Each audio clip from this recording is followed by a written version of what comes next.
You're listening to the RC Executive Lounge podcast, the show where healthcare revenue leaders share real-world strategies, hard-earned lessons, and bold ideas shaping the future of revenue cycle. Hi, everyone. Welcome to another episode of the RC Executive Lounge podcast series. I'm your host, Praveen, and I'm really thrilled you're all here. Today, we are honored to welcome Sandy Lood, Vice President of Revenue Cycle at Cottage Health. Sandra brings extensive leadership experience in healthcare finance and revenue cycle operations. At Cottage Health, she has been instrumental in improving patient access, strengthening revenue integrity, and driving innovations that balance financial performance with patient-centered care. Her leadership reflects not only operational excellence, but also a deep commitment to advancing the patient financial experience. Her contributions to the profession have been recognized nationally. Sandra was recently featured in the HFMA Member Spotlight, where she shared valuable advice for those entering the healthcare finance field and offered a glimpse into her own impressive career path. She is also an active thought leader shaping the future of healthcare. Most recently, Sandra joined a panel at the Women's Disruptive Leadership Summit 2025. Her perspective on how AI is transforming revenue cycle management, financial security, and clinical outcomes highlights her forward-looking vision and the respect she commands among her peers. We are thrilled to have her in today's episode of the RC Executive Launch podcast to share her insights on leadership, revenue cycle transformation, and the future of healthcare finance. Sandy, welcome to the show. Thank you so much, Praveen. It's a pleasure to be here today, and really, truly, what a remarkable introduction. I appreciate all the very kind words. Thank you so much, Sandy. Let's dive right in. So in our first section, we focus on broader perspectives of challenges faced by RCM leaders, but also we tend to narrow it down to an initiative, which is covered in our second segment. So with so many pressures on finance and RCM leaders today and RCM teams today, from payer delays to staffing gaps, which seems like a perennial issue for RCM teams, how do you go about setting your top strategic priorities, especially looking like 3 years ahead, as well as looking the next 12 months ahead? Yeah, it's a great question. So really what I do is I really try to set our priorities as a group effort. And when I say group effort, there are two separate groups. One is I have our organizational leadership group, right? So it's our executive group. We really all have to be in sync and align with what are we expecting from revenue cycle and how are we going to produce on those outcomes. You know, there are so many initiatives that healthcare systems are going through right now. You've got growth, you have expansion, we have all of the government regulatory actions that are happening. So we really do have a lot that we're trying to manage. Not only that, at the core of our business is we're caring for sick patients, right? So we have to make sure that what I'm doing within the revenue cycle aligns with what the rest of my organization is doing. So I start there with that group first. Then once we are aligned at the executive level, I'm going to come back to my team. And the first and foremost I do with my team is once we have an idea of what the strategies are going to be, we have to gather data. We have to understand really what data we have, and that's really going to drive our decisions on what projects, initiatives we're going to be successful at moving forward to support our organization. Secondly, I don't just have my team go out there and start doing like product shopping or saying, Sandy, we have all these issues we need to fix, right? We have to have problem statements. We really have been, we're doing a lot of work to write up and draft what is the problem we're trying to solve for, because it could be people, it could be process, it could be technology, it could be something that we don't even have control within our own entity, right? So we really try to figure out how we do that. And a lot of times when we're doing that, we're going to get stuck looking at, if we don't do that, we're going to get stuck and putting our efforts to something that maybe isn't going to be as impactful. You could have a little bit of a break in a workflow that, if it's just, a process, let's just address that. Doesn't need to be a really big focus, but there are going to be times where there are really critical information or steps missing, and that's truly where we need to focus. Another thing that we're really trying to do is I'm trying to work with my team to have really collaborative solutions that everybody's involved with. So even if we're trying to, let's say, solve an issue that's on the patient access team, I'm going to ask my HIM team, what are you seeing? When you're listening to the access team, who are our subject matter experts, explain their problem, what's going through your head? Because even though they may not be an expert in the issue we're trying to solve for, they're going to bring a really different perspective. Because throughout my career, what I've noticed is that when you're working with your subject matter experts and your SMEs, they can sometimes be very tunnel visioned.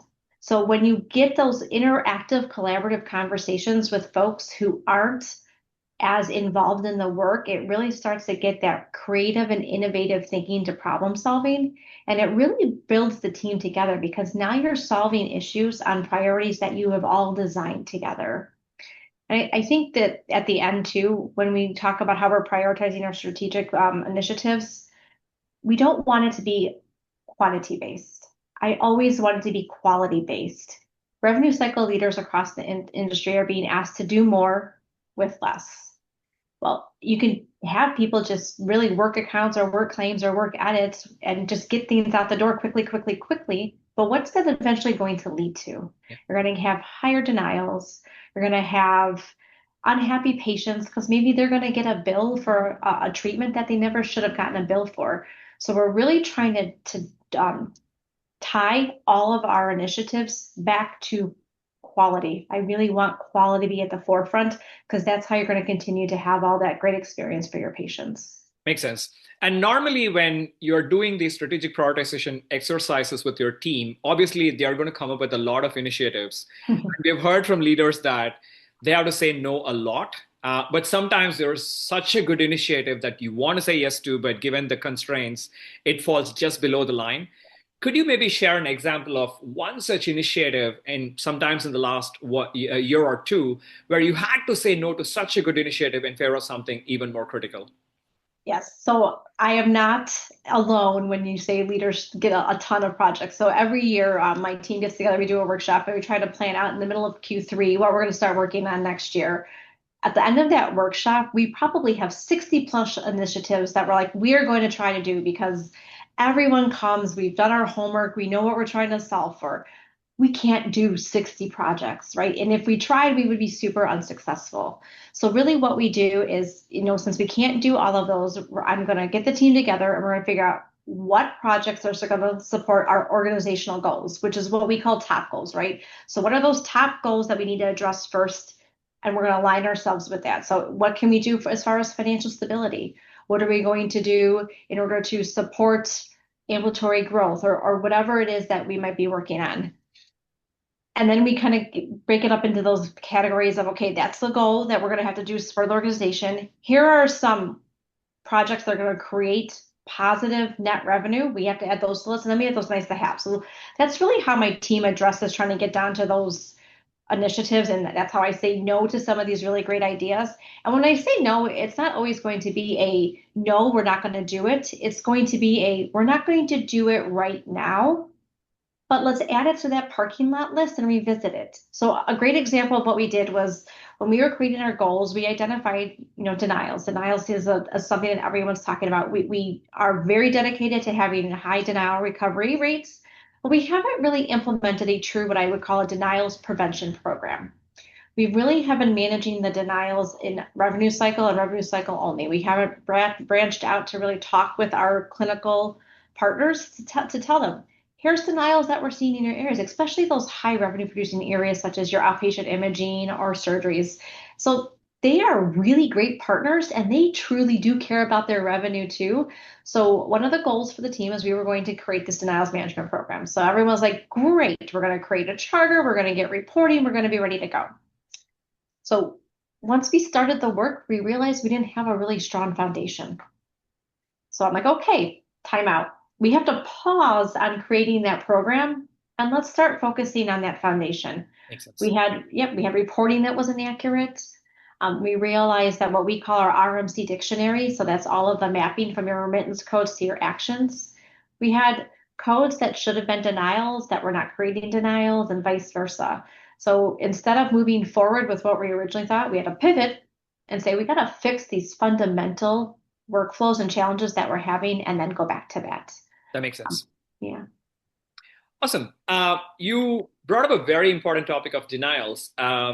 Every time we go to MGMA, HFMA, HIMSS, or any of these large events, we hear a lot about two specific topics. One is denial prevention, and the second is patient financing. And when I say patient financing, it's really patient financial engagement comprising of patient financing and financial assistance, right? Because these are areas where there's a lot of regulatory pressure, but also there is revenue and cash flow implications from addressing these programs, right? Where does something like patient financial engagement, thinking about patient financing or financial assistance, as well as denial prevention, fit into your strategic priorities or strategic roadmap, looking ahead 12 months as well as 36 months? This was such a timely question because these are the top two things that I'm really focused on right now and into next year. So I appreciate that.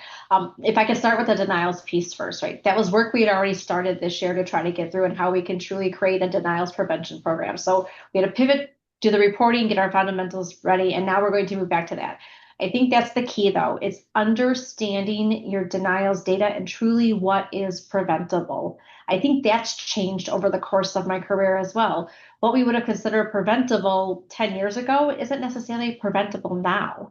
So we have to be able to really dig into that data and realize and identify what is truly preventable from our end. Because payers have their own tactics and they have their own way of adjudicating claims. And sometimes something we would consider would be preventable, they're always going to deny. So it's really understanding that and then breaking it down. You can't attack every denial at once. So it's coming up and working with your teams. So how do you want to do it? We went back and forth on, do we want to address one payer first? Do we want to address one department first? Do we want to address one root cause first to try to figure out? And I think the answer is going to be different for every organization. You're going to have to figure out where you're going to be able to find the best trending to start to make those incremental changes. And I think that's key, is understanding it's going to be incremental changes. Another tactic that we've been working on that we're going to continue to build upon is just having more robust JOCs with our payers. I am so pleased to share we had one of our payers here, I call it our best business partner right now, come to the table. Their net AR days were through the roof. We brought them data showing them that my organization was a total outlier with performance. They were underpaying us. They weren't paying us timely. And we were able to bring all of this information together. And both parties came ready to talk and collaborate and be open-minded. And they identified issues on their end. And then they identified issues on our end. And we were able to work those and solve them.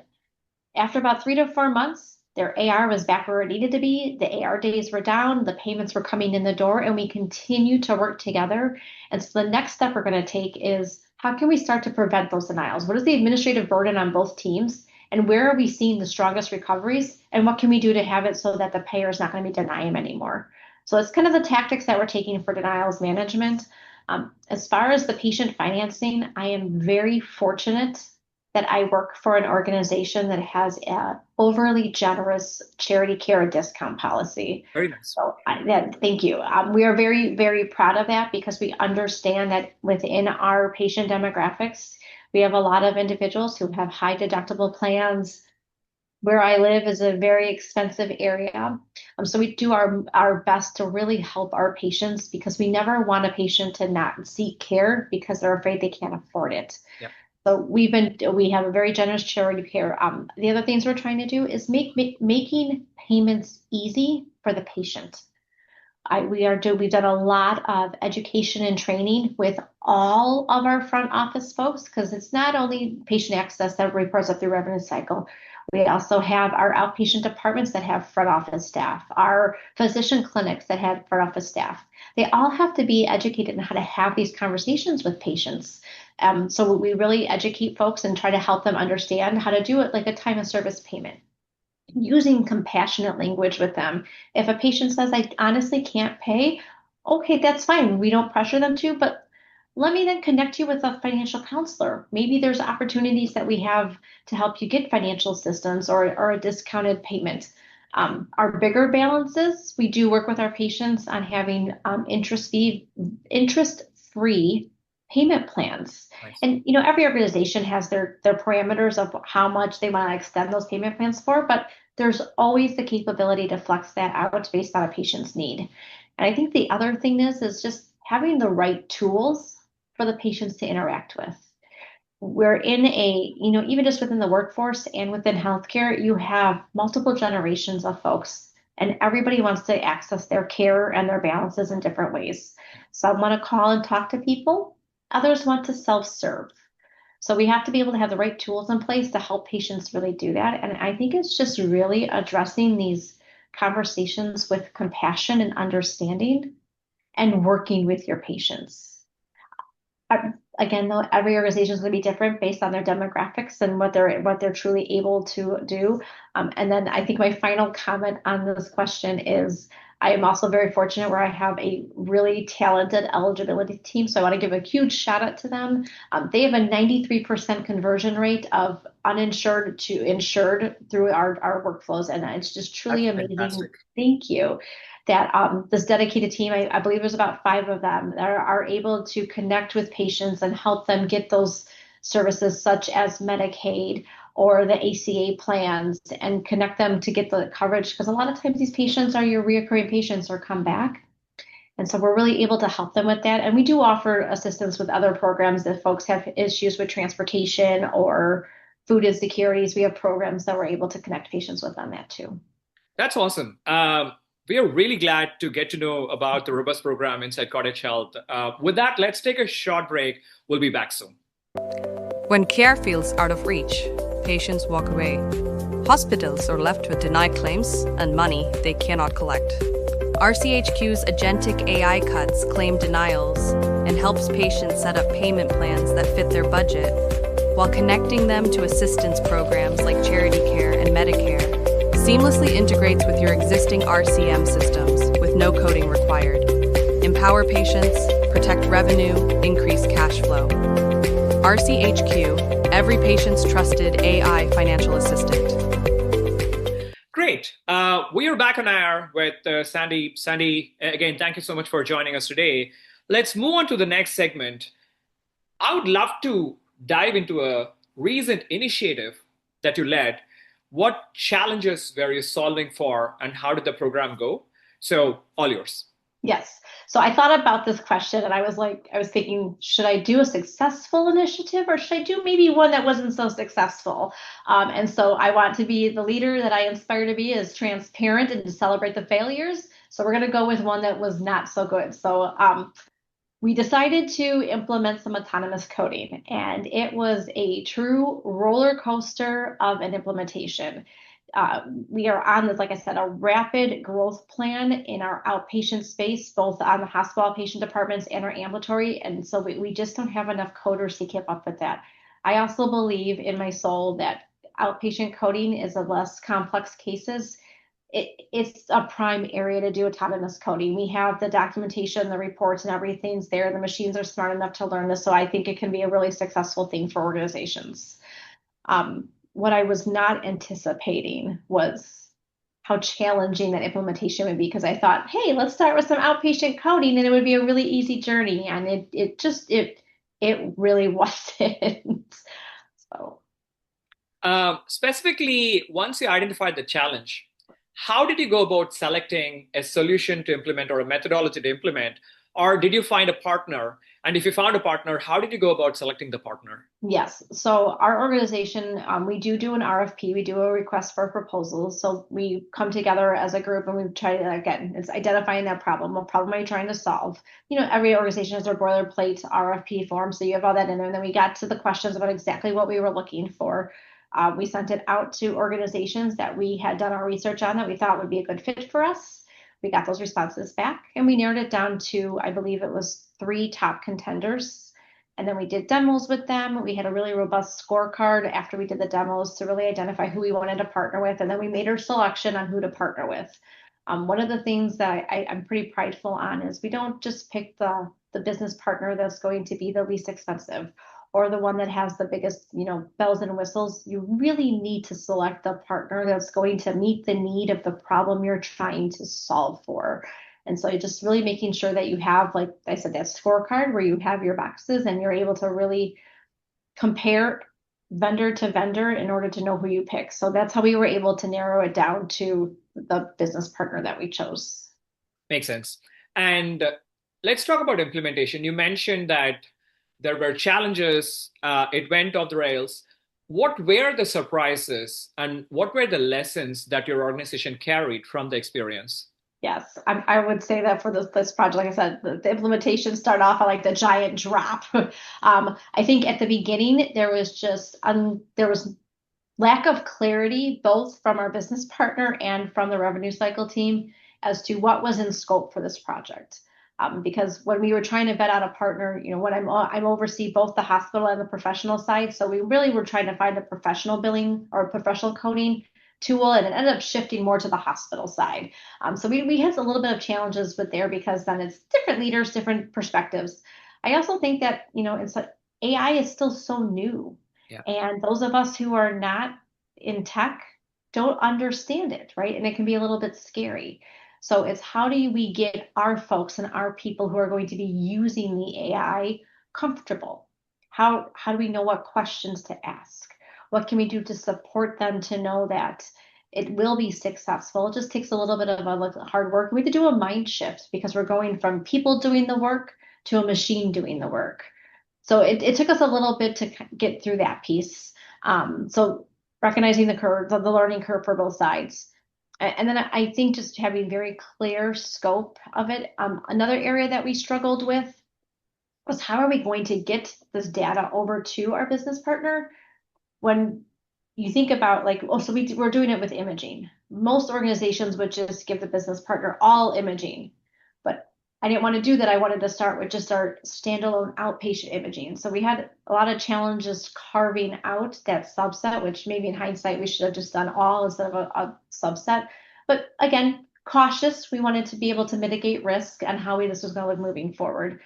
So it just took a little bit of time. So there's some pitfalls, and I think just not having a very clear picture of what success looks like. Is it the percentage of charges that are being are autonomously coded? Is it the reduction of denials? So we had a little bit to work through on there and to truly figure out what was success of this project. That makes sense. I think that kind of covers my next question as well, given that you talked about metrics to track success. So with that, again, let's take a short break and we'll be back soon. 1 in 5 hospital claims is denied. Behind every denial is a patient delaying care and a provider losing cash. With RCHQ's Agentic AI, fewer denials mean faster reimbursement. Patients get payment plans that fit their budget and access to programs like charity care and Medicare. No coding required to make RCHQ work with systems you already use. With RCHQ, you see an instant increase in cash flow. We are back on air with Sandy Lood. Sandy, now it's a good time to maybe shift gears a little bit into technology. You talked about AI. Again, it's a buzzword that we hear so much every time we go to an event. And more specifically, Agentic AI is the hot topic, irrespective of whether it's HIMSS, HFMA, or MGMA. So what role do you see as a leader in Agentic AI playing in the revenue cycle, either this year or looking ahead the next 3 to 5 years? What kind of a role do you see Agentic AI playing in shaping the foundation of revenue cycle management? So I'm going to take a little bit of a different spin on how to answer this. I always answer this question from a people perspective first. So I think we all understand that AI is really here. AI is the future. If people aren't using ChatGPT in their everyday life to plan where to go to dinner or their vacation to Italy, you're behind. Revenue cycle, healthcare, we all need to start using it. I guess it's exciting to know AI is here and is a part of our everyday life. So when you look at turning it on within a healthcare system, especially within revenue cycle, you don't just turn it on and walk away from it. Your AI is not going to just replace the humans that are doing the work. So we have to change the way that our teams and our people that we have put a lot of investment in do the work. So instead of having those folks that are very transactional, we have to upskill them to start having critical thinking and logic. We have to hold their hands and help them understand your job of clicking 3 times to get a claim out the door. That's not what you're being asked to do anymore. Now we want you to root cause why the claim did not go out the door and then help build the AI or the bot or whatever it may be to fix it so you never have to touch it again. So it's also one of those things where you have to be really clear with your employees what the new expectation is. Because everyone gets scared that these, AI agents are going to come and take my job, and it's really not. We want to make your job more fulfilling. We want to make it so that you're using your knowledge and your expertise at the highest level that you can. That will then help expedite getting clean claims out the door that will then turn around and have a positive cash flow. So that's really where I feel AI is going. And I think there are organizations out there that are already doing a really great job in this. I would say my personal journey here is we're starting to get comfortable in this space. Makes sense. And looking forward, do you think there are areas within revenue cycle management or in general, broader healthcare finance where AI can truly shift the game? And I'm not talking about just incremental improvements, but real like 5x, 10x transformation. I do. So this one I really had to think hard on. I think that some of the basic areas that AI is really good, I think coding, I talked about it. I know I'm like, it's my baby right now is coding is really going to change. I think there's a lot that we can do on the patient experience side too. Really good AI agents are going to be able to talk to patients, and the patient's never going to know they're not talking to a human. It's going to help us get, those less complicated cases scheduled quickly, scheduled faster, scheduled 24/7.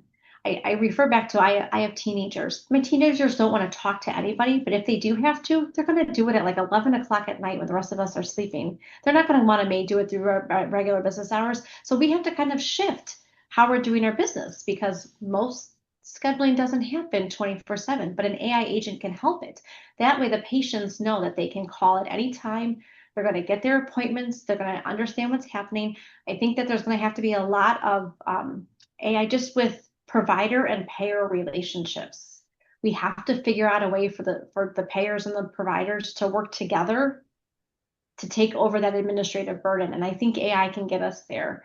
Think about how wonderful it would be if my claims would go straight to the payer, that we already scrubbed it for everything and they just like automatically pay it. There's no issues or challenges. So I do believe in my lifetime AI will get us there to where that will be a reality. That's fantastic. And we talked a lot about AI and agentic AI. Mm-hmm. Are there other technologies, either specific to RCM or broader healthcare, that you and your organization are actively watching or exploring very closely? Yeah, I think our biggest focus right now really is on that digital patient experience. We're putting a lot of focus and effort into there because we want to be able to meet our patients where our patients want to be met. At Cottage, we are about 5 years into this ambulatory space that we've never been into before, and it's a completely different ballgame than when you're looking at facility. On the ambulatory side, patients are coming to see their providers multiple times throughout the year. At times, it's not your typical inpatient hospital stay where you never come back again until you absolutely need to. So we're putting a lot of focus on how can we support that patient experience where they have a really great patient experience. We do have a lot of focus work groups on new technologies on the clinical side. I don't know all of the groundbreaking ideas that we have going on right now, but we do have committees that are bringing things forward. And every time one of those new ideas comes through our AI governance, I think there's a lot of technologies really in the OR that we're taking a look at, and how can we help bring in technology that's going to bring in really great patient outcomes? How can we have patients recover quicker, heal faster, not have to be under anesthesia for as long as they normally would have to be. That's fantastic. Now, the next question is something that we ask almost every RCM leader, every finance leader, and every time we get some very interesting answers. So I'm genuinely curious and interested in hearing your perspective. Is there one metric that you as an RCM leader obsess over every morning? Like this is the first thing you look at in the morning. If there are data issues in this metric, really hell breaks loose and everyone is scrambling in your organizations to get the data right. Is there one such metric? And if so, what is that metric? Yeah, so I wish I could say that there was only one.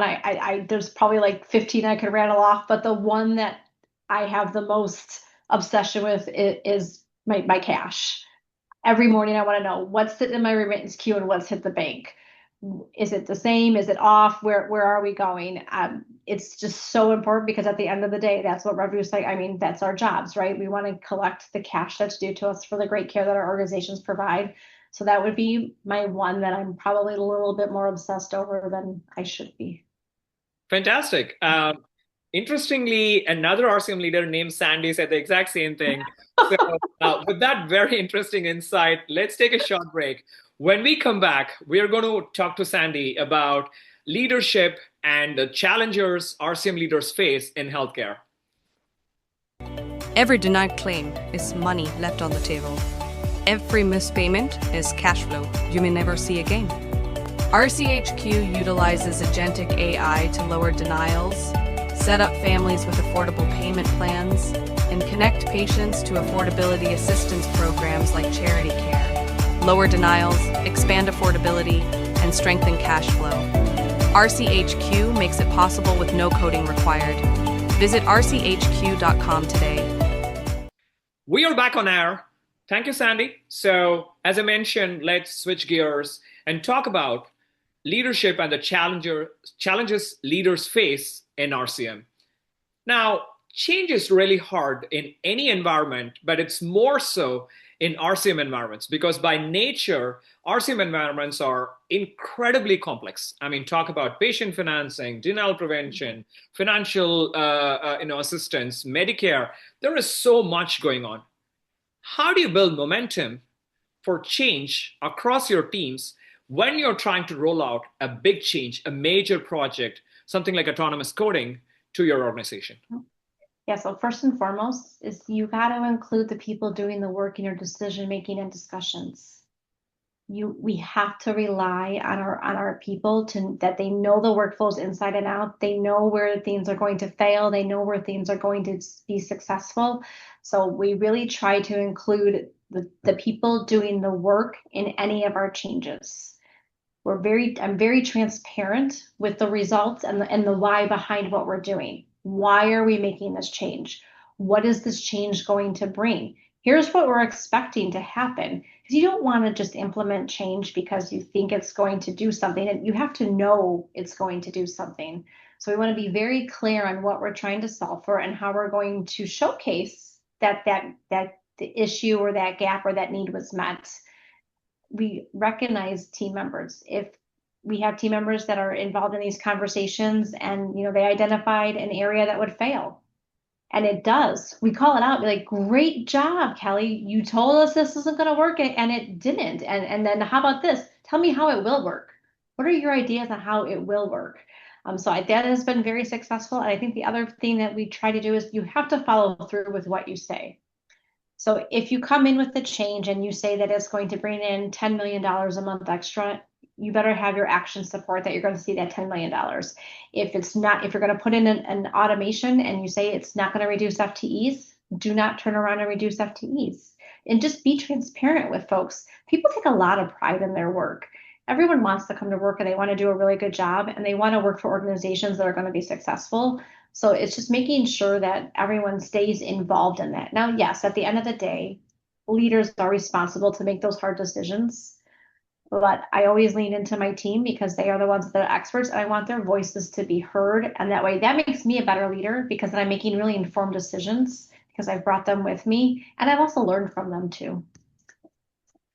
Sadi, you've been a nationally recognized RCM leader for a long time, and you've been in leadership for a long time as well. If you could give one piece of advice to another RCM leader or an up-and-coming leader or a CFO tackling similar challenges, what would it be? Yes, I would say that we need to lead with compassion, but never lose sight of accountability. The work we do is so complex and we have so much high pressure that when we create a culture of it's safe to speak up, so if you see something, say something, and it's not encouraged, but it's expected, we're truly going to unlock the power of collective intelligence and integrity. I also would say you need to make the journey fun. You have to celebrate wins and failures together. You have to laugh together, and you just have to really build in the moments of joy that surround you in the workplace. I think that's a great piece of advice, especially given how complex an RCM environment is, and also how intense such an environment could be. So that's a great piece of advice. Thank you so much for that. Yeah. With that, one last question to close the day. What's a recent book, a podcast, a framework, maybe even an Amazon video or a Netflix video that has influenced your leadership thinking, and it has recently either fundamentally shifted it or changed it significantly? Yes. So I'm an avid reader, so I have like 4 books that I'm reading all at the same time. I would say the one that is really helping me right now, it's called Elevate Your Leadership, a 30-day challenge. The reason why I'm enjoying this book so much, it's reminding me of the basic fundamentals of how to be a really good, strong leader. People that are in leadership, they know what it takes, and we go through it every day, but sometimes you just kind of forget that at the end of the day, you're not only just a manager or a boss and a mentor and a coach. Sometimes we're a therapist. We wear so many different hats because we're the ones that are driving the ship, right? So I am enjoying this book because it's just making me remember the simple things in leadership that are going to help not only myself, but really my team be successful. And it's grounding. I'm truly enjoying it. And I've been reading 1 chapter a day and then trying to implement those themes throughout the next day. So it's really resonating with me right now. Sandy, with that, thank you so much for joining us today. But most importantly, thank you for sharing some amazing insights in today's episode. I'm sure our listeners are going to be thrilled when they hear this complete episode. And they're going to walk away with a lot of practical takeaways and a lot to think about. To our audience, thank you so much for tuning into another episode of the RC Executive Lounge podcast series. If you enjoyed today's conversation, be sure to subscribe on Apple Podcasts, Spotify, or wherever you listen, because we are pretty much on all the channels. And if you would like to be a guest on a future episode, head to rchq.com and look up the Revenue Cycle podcast series link to learn more. Until next time, I'm Praveen, and this is the podcast where RCM leaders lead the conversation.